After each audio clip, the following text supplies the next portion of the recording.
kishangirwe ngo abantu bengi nibatunga kuteganisubwa no kurabanasubwamo cyahika habizubu na munongo muntu yaferwa umunyabuzare we ningo muntu ari kumukwataho bengi nubahika kuguze baruko babine okukora emfu eki nico kiretira abanyakaje people sako okutandika obuhereza bwatwe yambe okwenda kwera babaruko babahikirwe hebizubu nkebyo obuhereza bwito busia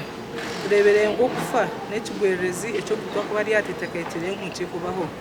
twasharamu kubaherezo ubuherezo ugire kizibu cyakubaho utuhitire nkamema witu wanyakayeje sako tubase kwera no kuyamba tukuzihereza amazika ga miliyoni 2 kandi ko tuyambe skimu no kugira ngo abantu bitu bagumirwa especially washanga ngo umuntu yashibuke kirizi ninga kigwerereza yaferwa nko umuntu kuko umuntu atari kwibasa mbonye twacire mu kugira ngo katoyo tuyambe skimu eji batandikire no kuboneza itawuni yo munsi iki omuri Nyamitanga ngo muri ngumbugo kwisi yobuhereza araba customer babo ni part of corporate social responsibility kugira ngo members bita kutereza obuhereza ndo tubasiye obuhereza bundi tugira obujunanize bo mu mugu bakora iza kubonereza cyanga we hatu ware bakuruga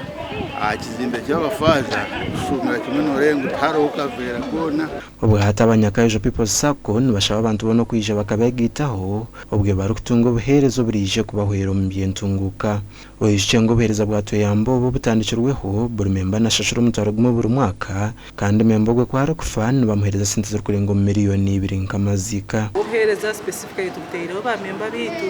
na ngutugenze de njiro micho twabongeraho wabo memba witu oyino umwana ari hasi y'imyaka 18